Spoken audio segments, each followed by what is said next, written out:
Hello, everybody. I'm Hoarder Gamer, and this is Hoarder's Comic Flex. It's good to see you all. We got a lot to talk about today. We have a packed show, and I'm trying something a little different. I actually have, if you notice in the corners, I've got the book covers that you can actually see, so I don't have to hold them up or anything. I'm trying this out to see how it works. It may not work at all. I don't know. We have three reviews. We have three reviews today. Okay. We have Bloodstained Teeth #1. We have Justice League 75. You'll see the actual title of that story arc in a moment. And we also have Spider-Man, Amazing Spider-Man #1. So, yeah. A day so packed that you had to have three reviews. Usually we're going to have one or two. If everything works out, I try to get two done. I had a little extra time today, so I was able to get three done. And I made some time in order to have the covers available so I can actually whip those covers out so you can see them. Plus we also have, did I call it Hoarder Toys Around? I think that's what I called it. I named the segments, some of them anyway. Let's see. Hoarder Toys Around. So we have a nice segment for Hoarder Toys Around. And we have our second review. Then we're going to have some upcoming books that come out next week. And those are going to be on there's a little preview of those. They're on the left-hand side of your screen. Those are on the left hand. The ones on the right side are the reviews. And our third review, and then, we bring the show to a close. As always, if you have any questions, any suggestions of books I should be reading, books you want me to review, let me know. That'd be awesome. And without any further ado, we're going to look at our first book and see if my plan worked, and we'll see how this goes. There we go, everybody. Our first review today is Bloodstained Teeth. Okay, one second here. By Christian Ward and Patrick Reynolds. Very simple, but well done and gritty vampire book, complemented by what I can only call colorful pop graphics. So art, right, drawn images, but real bright and colorful that make it almost like these awesome graphics. It's hard to explain it. It's such a great look. Patrick Reynolds did an amazing job.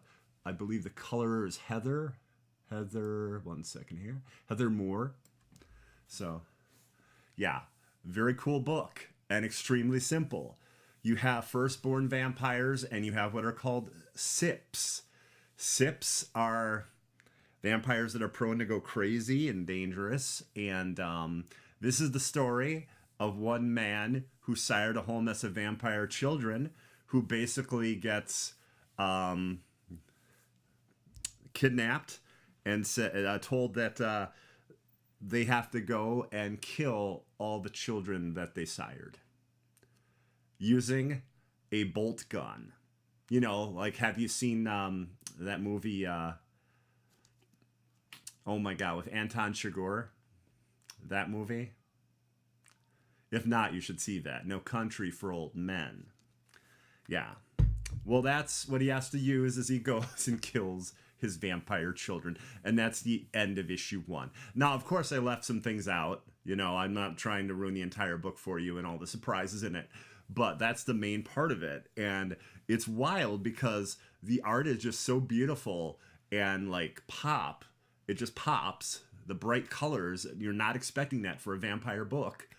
But the subject matter is very noir and very gritty. And issue 1 was really cool. So yeah, Bloodstained Teeth, I think, is a good book. I would definitely check it out if you're a fan of horror books.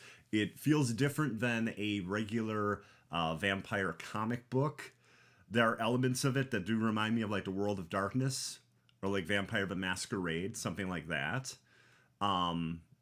So yeah, I liked it a lot, and I do recommend it. And let's see here. No, I think, yeah, we can just do that. There we go. There we go. Because we aren't going to need that again today. So, and I appreciate everybody watching again. This is kind of like an experiment to see if this way for the show is going to work or not. So, you know. Next up, Moonknight. I hope everyone saw Moonknight. If you didn't, we're going to have some spoilers in a moment.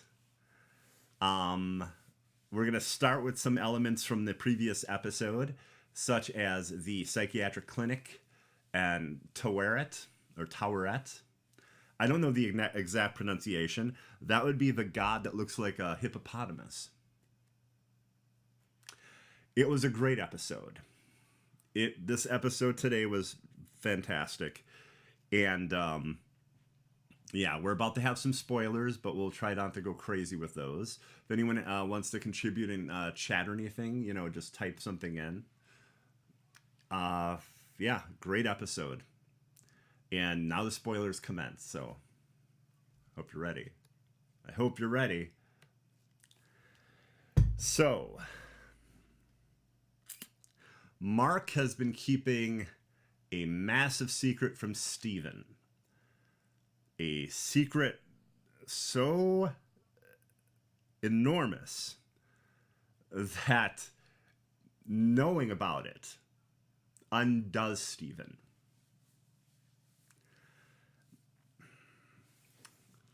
So, in the Egyptian afterlife, there's this whole part about having your heart weighed and to see if you're able to go to their world of, you know, their almost heaven-like afterlife.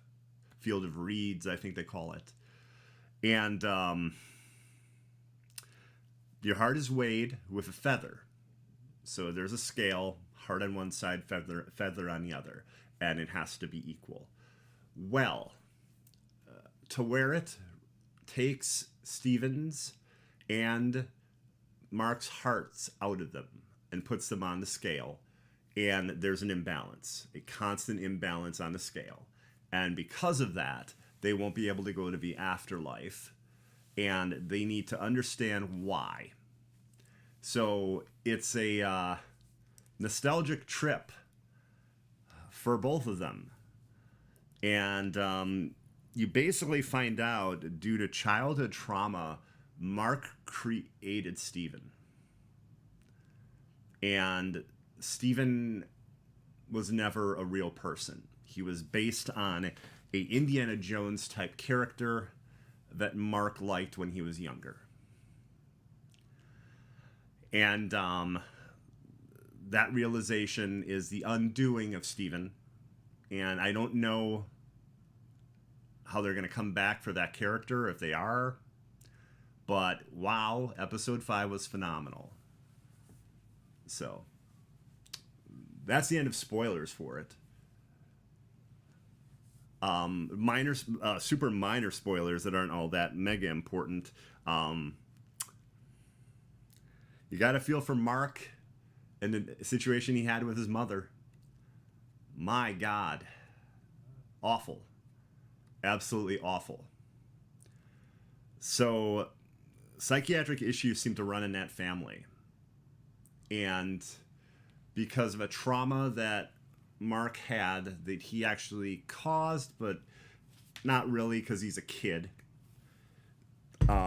his mother just sort of lost it and blamed him, like the rest of his life, for this accident. And yeah. But it was a great episode. I liked the episode a lot. And I thought the effects were good. There's some action sequence that's really neat. On a boat. Yeah, I'm interested to see how they do the final episode. So if you're telling me it's like 45, 50 minutes, maybe an hour at the absolute most, that's all they have. It's 6 episode seasons. So yeah, I'll be interested to see how this all works. Anybody else see it? Anyone else have any questions? Anyone like it? The episode? Keep in mind, if you have any questions, feel free to put those into chat.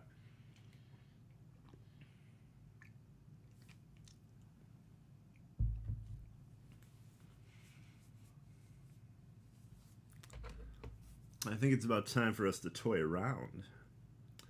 Yes. Now is the time for Hoarder Toys Around.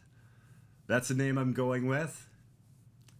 Hopefully you don't despise it, but that's the name. That's what I'm going with. Today we're going to go off the beaten path.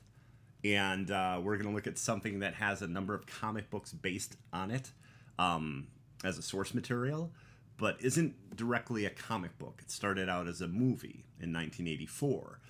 It's one of my favorite films, and I like the franchise a great deal, and I love the most recent film that came out last year.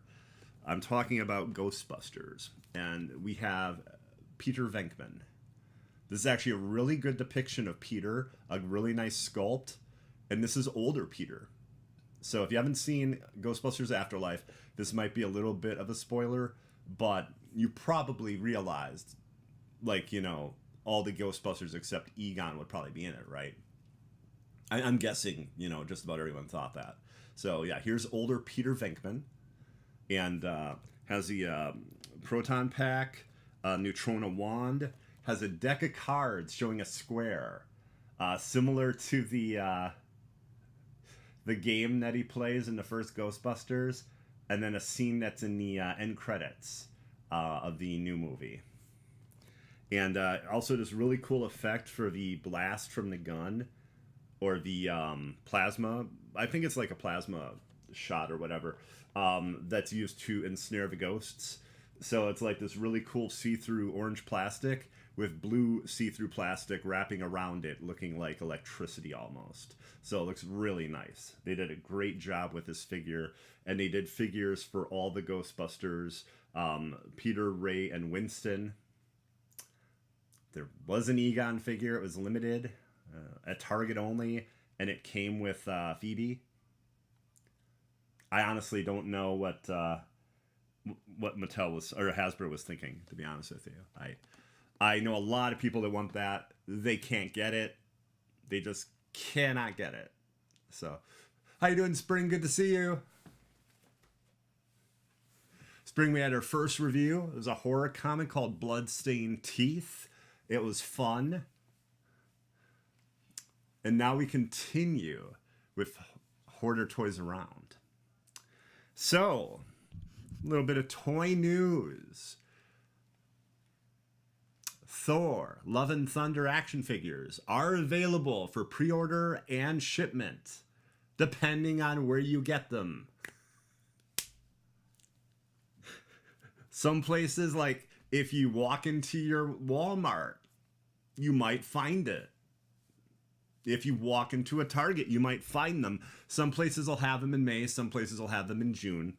That's just how shipments are going to be now because of, you know, the new reality of, you know, COVID and shipping and all these things.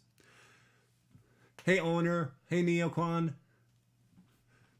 Very cool. I appreciate that. Thank you. Thank you.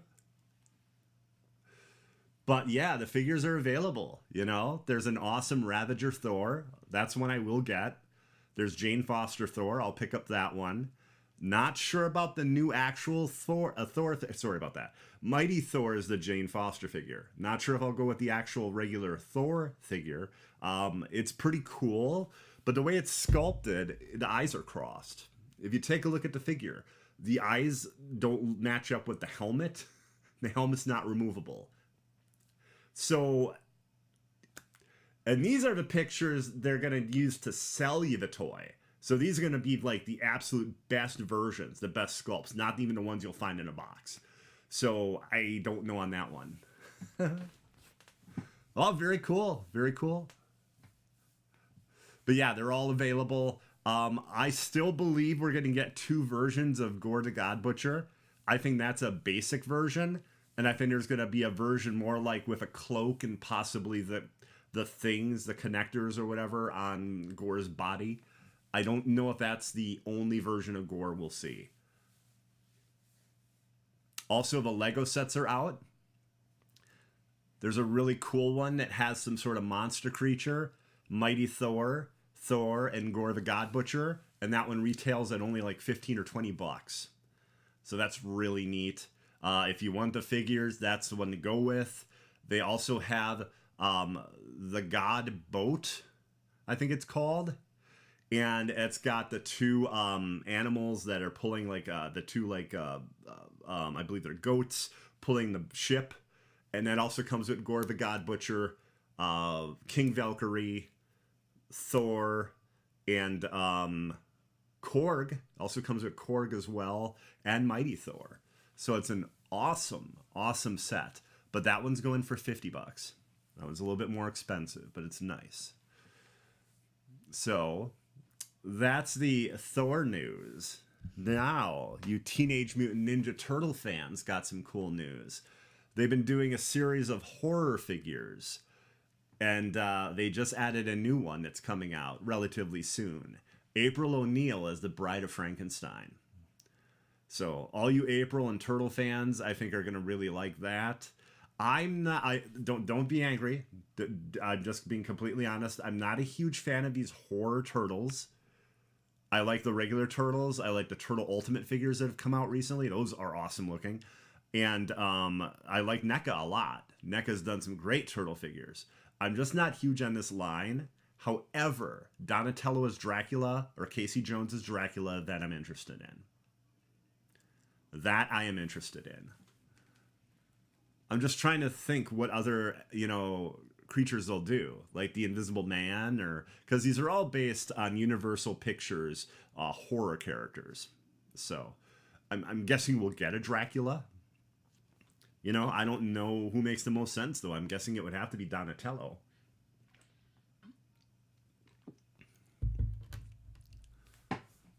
And now this makes me really happy. G.I. Joe Classified news, everybody. New G.I. Joe Classified figures are available, and I will tell you about them in just a second. We have Zarana, revealed as Zartan's sister. Zartan's sister is coming to G.I. Joe Classified. We also have the Crimson Guard, which is awesome because Tomax and Zaymot became available for pre-order, I want to say about 3 months ago or so, but no Crimson Guard. So there we go, everybody. Also, we got a Dusty figure coming out. So Dusty is getting an action figure as well. If anyone's a fan of the G.I. Joe Classified figures, the way it works is they'll bring out like 2 or 3 at a time, and that joins like the other figures that are out, like at least 2 or 3 of them. So like they'll have like some new ones, some old ones, and continue bringing out new characters every line or every series. I'm looking forward to the Crocmaster with a giant crocodile that's coming out later this year. The Bat figure, which is this awesome android that Cobra uses. Those are going to be really neat. Finally got this to work. Hello, everyone. Make sure you like and leave. Yes, if you're enjoying this, be sure to say something. If you have any questions or if there's any books you want me to review or anything like that, let me know. I think Suki is about to ask for... oh my god. How could I forget the name of the manga that Suki loves? One Piece. One Piece. But the issue is mangas are pretty big. They're pretty large. Hard for me to review manga and other books at the same time. So I have seen a number of episodes in One Piece, and I liked what I saw. But it wasn't any episodes in order, and it was a little confusing. Just a little. And some other toy news we have. Our final toy news of the day is, or of the week actually. I won't be doing a toy show thing every day. That'd be wacky. We have Blackest Night DC Multiverse figures. They're doing a Batman. They're doing a Black Lantern of Superman, and they're doing so it's a Blackest Night Batman, Blackest Night Black Lantern of Superman, and a Blackest Night Green Lantern. But this is actually Kyle Rayner, not like an undead Kyle Rayner.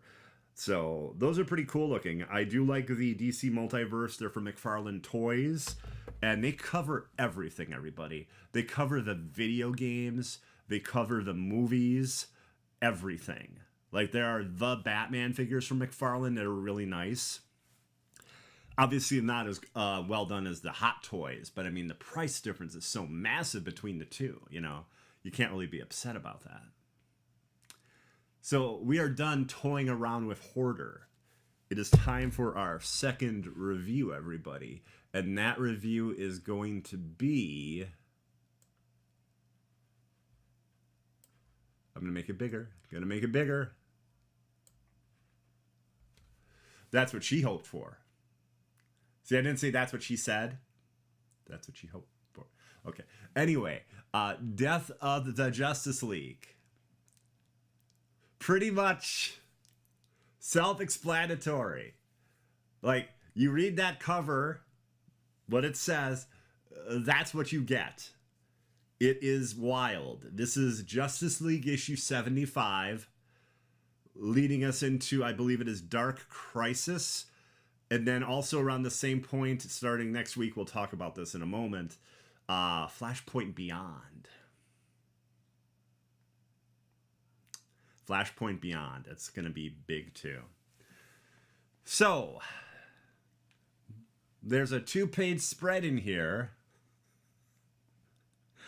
of some of the most popular DC superheroes running at Pariah, who is, I believe, a scientist during the time of the Anti-Monitor story, who was somehow able to survive, and is now working with the Darkness and has a Darkness Army. And that Darkness Army is like Dark Calypso. Dark Side. I know that sounds weird.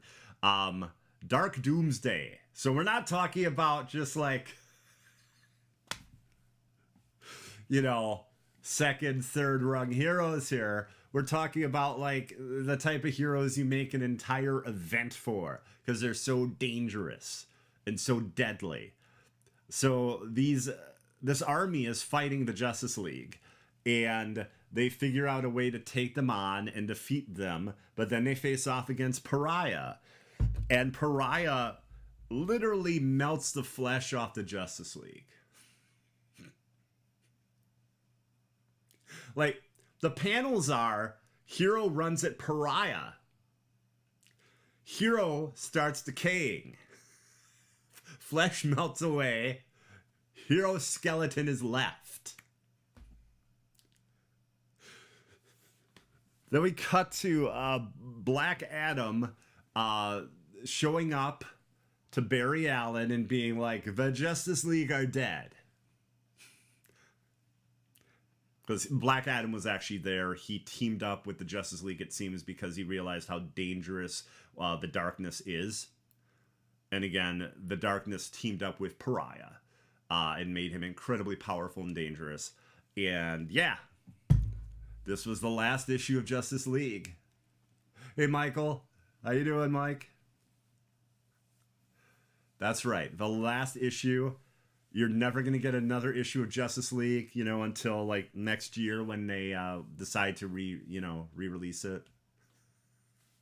Starting with issue number 1. Maybe they'll have Ram V write it.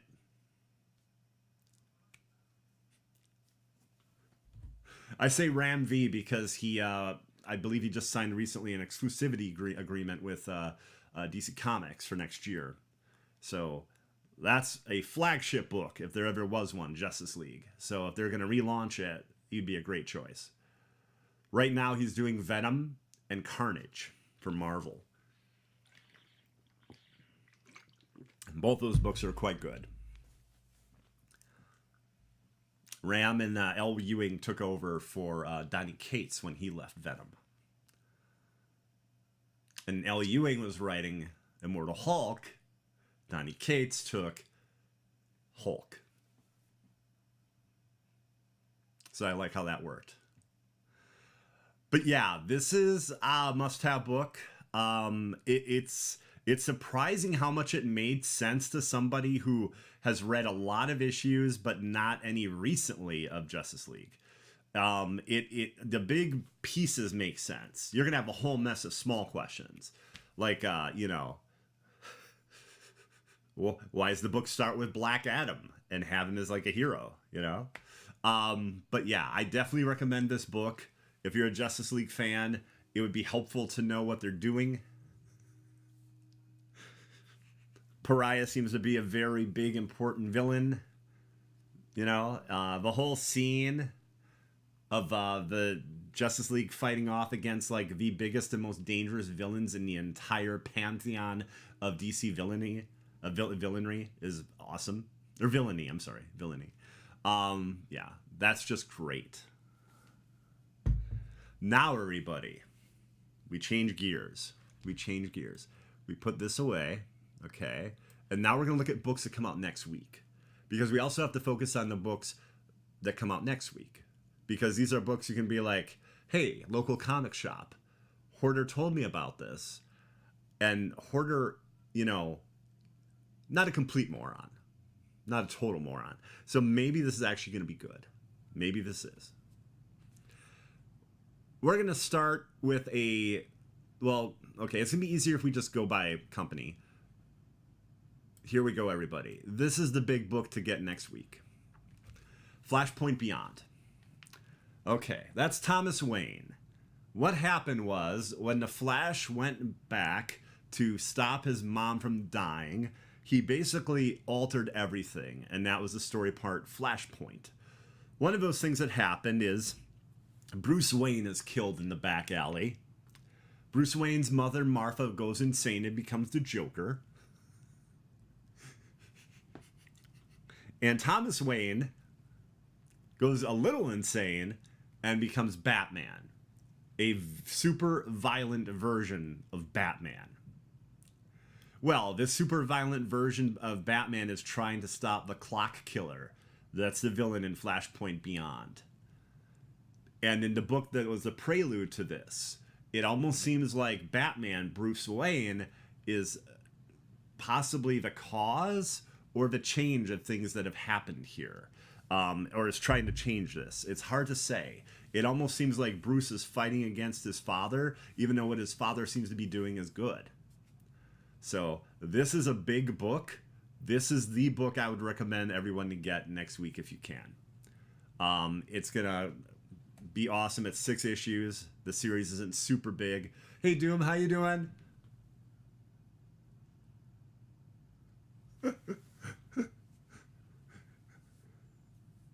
Oh, right now we're just talking about the big book for everyone to grab next week, Flashpoint Beyond. It's going to be huge. It's going to be a big experience. It's 6 issues. And yeah, it'll probably change a lot of things in the DC universe. So will Dark Crisis. Dark Crisis will do that too. But that, I don't think, starts till June. But yeah, that's our first book right there, everybody. Flashpoint Beyond. Our second book. This is the final issue of Suicide Squad. Again, like the final issue of Justice League that I reviewed this week, they'll probably reboot this. They'll probably relaunch it next year. I'd be surprised if they don't. Especially with the very popular The Suicide Squad and oh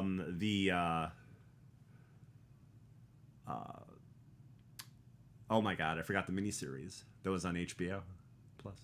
Oh well. Anyway, I was gonna say Painkiller. That's a totally different DC character, though. It's not Painkiller. See, this is the fun of live. This is the excitement. Things just don't go perfectly. I like it. Peacemaker. There we go. Peacemaker. The excitement of Peacemaker and the Suicide Squad movie.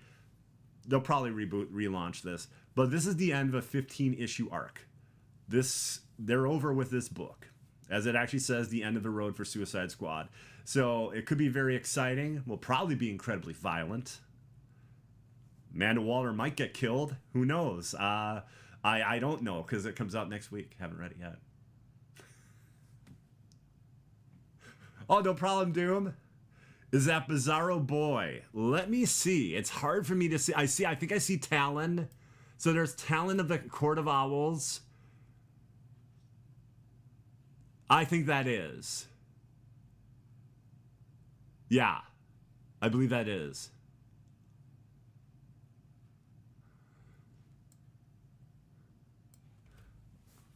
Last episode of the Suicide Squad I read, it literally had 2 Connor Kenson. Really? Okay.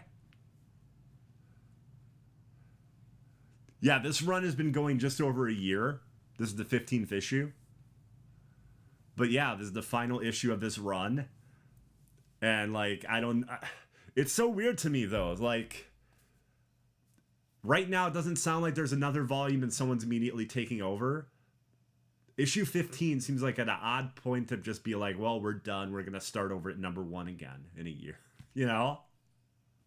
Justice League at least went till 75 issues. You know, that's a big run. So we got that right there. We also have another company by the name of Marvel. Everybody, this one is pretty wild. Any Marvel fans, do you know what terrifying person this is on the cover?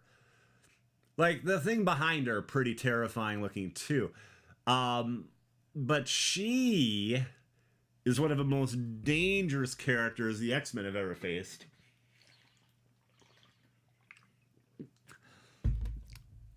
It's Cassandra Nova. And a complicated, crazy story. Basically,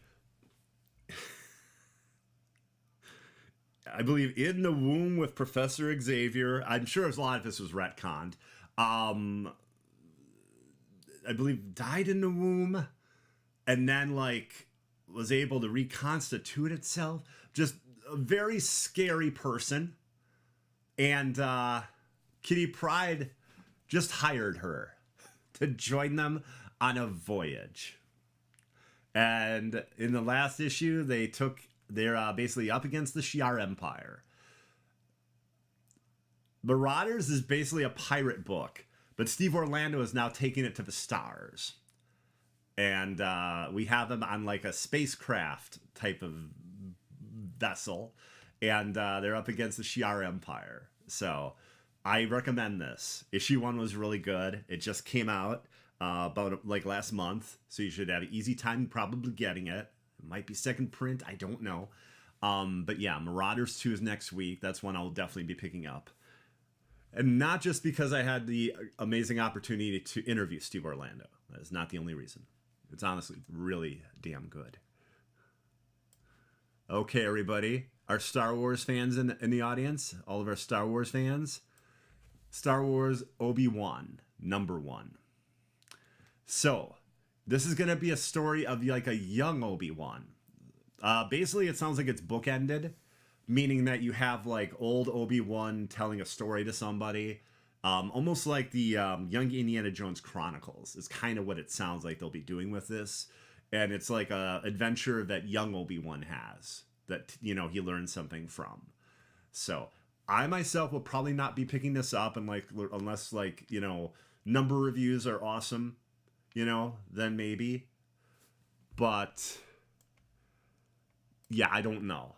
I mean, you got to draw the line at some things, and if this was a direct prequel to the series, then I would be very interested. But I think as Star Wars fans, if you're looking forward to this, it should be really good. So I definitely wanted to show that to everybody that it's coming out. We'll also have more indie books that are coming out, but next week is not loaded with a lot of well-known books from like Image, Boom, Dynamite, companies like that. Here we go, everybody. Jane Foster, Thor, the entire collection. So this is the entire saga of Jane Foster and Thor.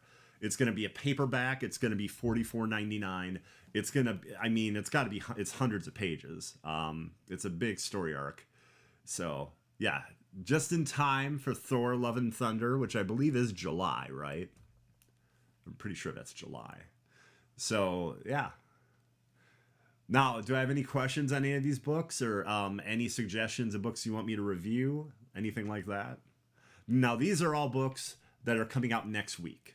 These are books that are hitting next week.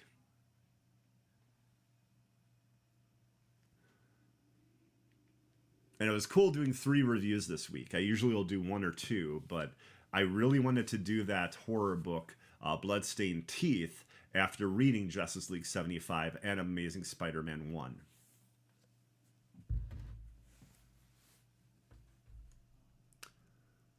Speaking of Amazing Spider-Man 1,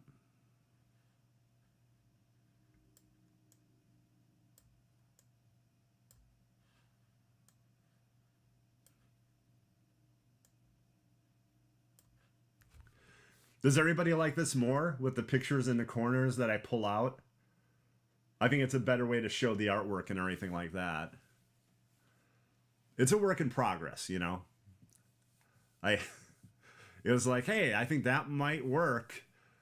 And it made more sense for me to do that rather than have them set as images and then put the images in. I figured that would take too long.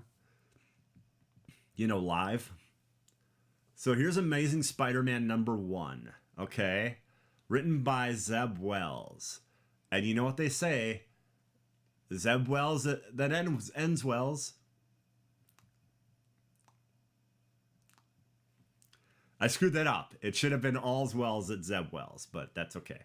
That's okay, because this is live. And live, there's no safety net. There's no safety net. That's the excitement of it. It's one of the reasons I actually like it. One of the reasons it scares me, but I still like it. So, all is not Wells with Peter Parker. A lot of people don't like him.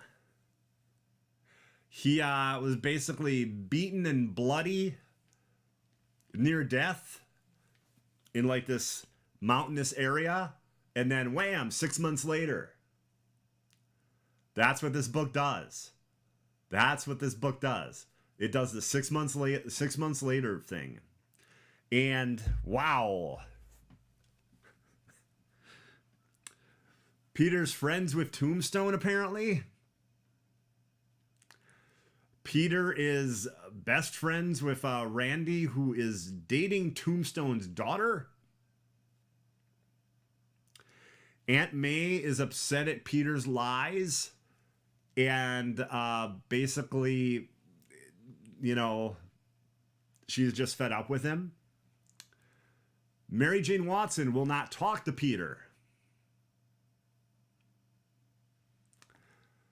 And on the organized crime part of the world, we have Tombstone basically trying to take over, you know, being like the new kingpin. And the Rose, Kingpin's son, trying to grab his own piece of the pie, so to speak. And that doesn't go well. And there's this great scene where Tombstone goes and picks up Peter in his car. And, well, the driver's driving. It's not Tombstone driving. And basically has this talk with him saying that, you know, Spider-Man needs to know that he's on notice now, type of thing. But he honestly seems rather cordial to Peter. I don't know if I missed a lot of what's been going on with Tombstone in the comics. If that's just one of the insane things that has happened in this 6 months we do not know about. Hey, Sentinel, good to see you.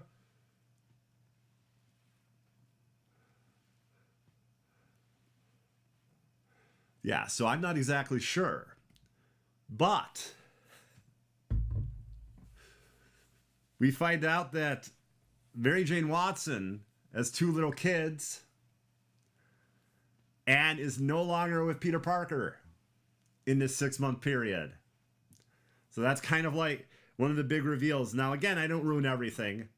And it wasn't like a big super and crazy. It's like, wah. That's kind of what they did at the end. It's like, okay, there's something really wacky going on here. It wasn't like, oh my god, this character died or this new supervillain shows up. Then the final pages this mysterious person has Dr. Octopus captive, and Dr. Octopus is talking about he wants to destroy Peter, but now's not the time because Peter's life is already destroyed. He wants Peter to rebuild his life, and then he plans on destroying Peter Parker. But again, he's captive, and this person is like, yeah, whatever, dude. I think it's someone from Beyond. I think it's someone from that group that has Doc Ock. I'm not exactly sure. Beyond was massive, and I read a good deal of it, but not all of it, so I don't know. But yeah, I know some people are going to be a little upset because it's like they're trying to go back to status quo with Peter. Oh, he also owes a lot of money to the hospital. Because remember, he was on death's door, basically, in a coma at one point, and, you know, in the hospital trying to recuperate. That was really expensive. So Peter has to worry about those fees as well. So he's got that, and he doesn't have Mary Jane. And he's on the outs with Aunt May. So kind of going to a bit of status quo here. I don't know how long they're going to do that for. I know some people were upset. I believe, I could be wrong about this, because I had to read it the way High Ruler did it in a tweet. I feel that he's not thrilled. But I'm very interested to see what they do with Tombstone. Because it seems like Tombstone might be the big bad in this story arc, and that's not something I would expect. Yeah, Peter's always struggling. Peter's always struggling, yes. But I know a lot of people were happy that Peter was with Mary Jane. They may not be thrilled he's no longer with Mary Jane.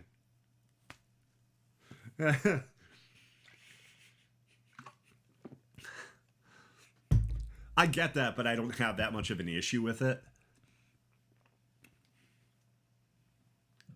Kind of a roller coaster of, like, you know, reading the adventures of, you know, Peter Parker and Spider-Man. I'm used to it. I'm used to it.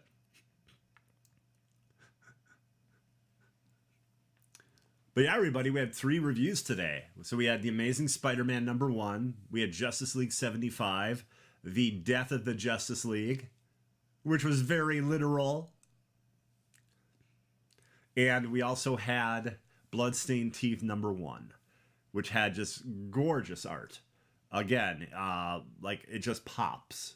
Real bright and vibrant to go against the gritty story arc. Or storyline. It's not really an arc, it's one issue.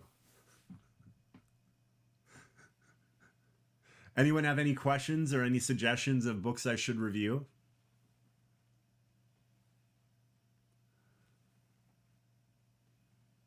Yeah, we also talked a little about toys. We talked about new G.I. Joe classified figures.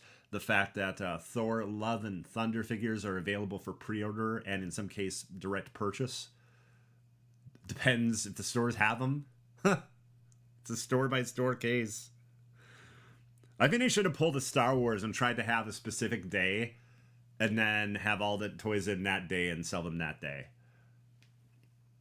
With the Star Wars movies, that's what they did. They would be like, okay, September 1st, we'll have our first line of toys. Our first figures and ships will be out that day. And they didn't do that this time. Moonknight was awesome. I did review Moonknight earlier. It was very good. I'm excited to see what they do with it. A little bit of Moonknight news. I did actually read the entire trade of The Midnight Mission. Initially, I read the first 3 issues, and then I got behind on other books. But the Midnight Mission trade came out. I read the entire 6 issues. It is awesome. It's interesting, though, because it focuses on Mark. And Mark doesn't even want to focus on himself. He wants to go by the Priest of Khonshu, the Fist of Khonshu, and Mr. Knight. He wants everyone in town to call him Mr. Knight now. And that's the outfit he wears for most of the book. In that book, he faces off against Hunter's Moon, which is another Fist of Khonshu. And a local from around the area of the Midnight Mission turns out to be a very dangerous foe. It's a good book. It's really good. It's 6 issues. I want to say the trade sells for $17.99 unless you get it on Amazon for a bit cheaper. Immortal Hulk. I have read many issues of Immortal Hulk, but I am unfortunately way behind on it, Century Man. So I read like the first 25 issues, and it's 50 issues total. So I'm quite behind. But what I read, I absolutely love, and I do have the hardcovers. So when the last hardcover trade comes out, I will by that point probably be up to date and be able to read that one. I think it's like September is the 5th trade, or 5th hardcover collection. Immortal Hulk is awesome now. It's a body horror comic book with the Hulk, and it's insane. And it focuses on something called the Green Door.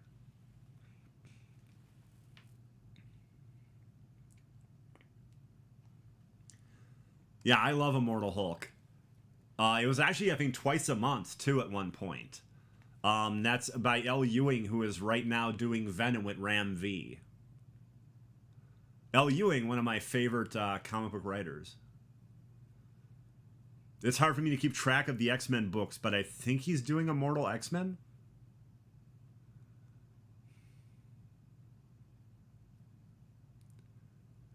By the way, Immortal X-Men is a hoot, no matter who is writing it. I do think it's L. Ewing, but I could be wrong. Because it's all told from the point of view of Mr. Sinister. And if you want a story told by an unreliable narrator, yeah, it's awesome. It's awesome. You know what? Ewing might be doing Red. He might be doing X-Men Red. There's like 3 or 4 X-Men books that have come out in the last month. It's crazy. Absolutely insane. Yeah, Spider-Man and Hulk both definitely have dark stories. The most recent Spider-Man arc before Beyond was incredibly dark.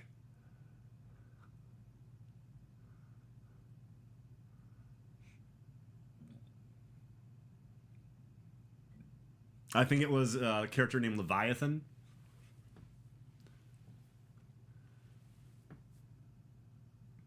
What are you expecting to see from Doctor Strange in Multiverse of Madness? Awesomeness. I am expecting awesomeness. I'm expecting some really cool cameos. I don't want to say who I'm hoping for, because I'm always worried that like someone will be like, no, it's this, and oh no, I don't want to know that. But I'm very much looking forward to it, and I like Sam Raimi a lot. I think it's going to be awesome. I think Thor: Love and Thunder is going to be awesome.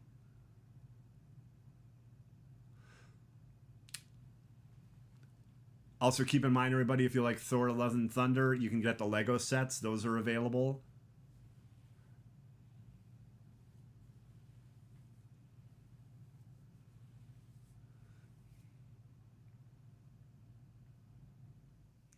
Do I have any suggestions or any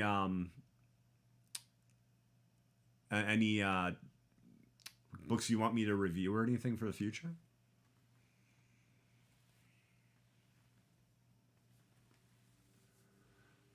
But yeah, I mentioned it before. Midnight Mission is awesome. It's a great jumping on point, I think, for Moon Knight. It's easy to understand.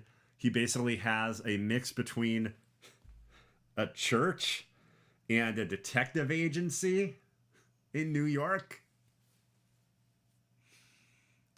That's why he calls it the Mission. He always corrects people and he's like, the Mission.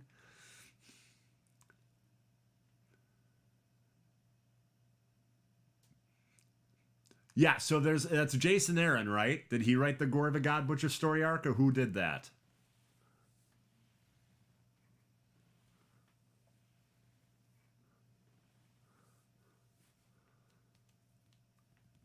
I thought it was Jason Aaron's run. I could be wrong about that, though.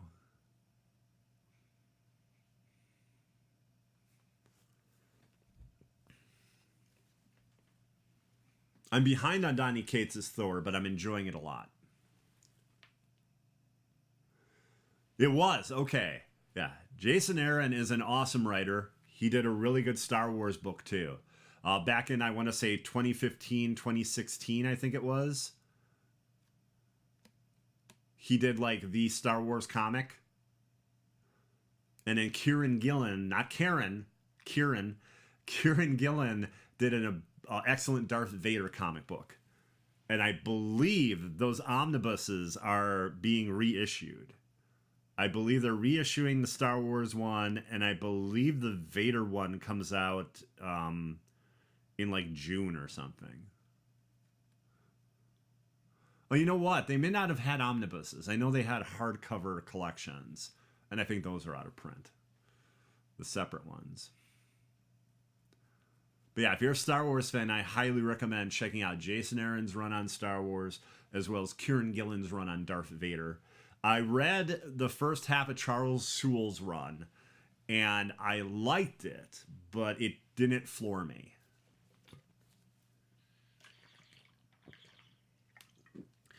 Vader's is brutal, and it's intense. It's really great. And Star Wars is just like, hey, here's an awesome idea. What if this happened in Star Wars? What if this character did this or said this? And it's all good stuff. Yeah, Jason Aaron did a great job. But everybody, I want to thank you all very much for watching. Hoarder's Comic Flex, thank you. This is the 5th or 6th episode. I'm not exactly sure which. And yeah, I'll have another episode next week. And we already talked about what books it'll be covering. I will tell you right now, though, one of the books that'll be reviewed will be Flashpoint Beyond. That one I will definitely review. As a huge Batman fan, I have no choice. I have no choice. Hey, Jamie.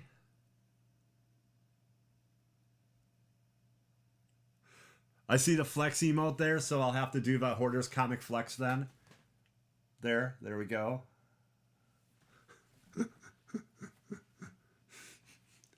Couldn't get to the gym today, but I'm going tomorrow. There's a lot to read. There's a lot. And then if you notice, I actually have actual pictures this week of the books. So I had to make little files and then pop them into sides here, and a little bit extra work. Well, thank you, Jamie. I appreciate that. Thank you very much.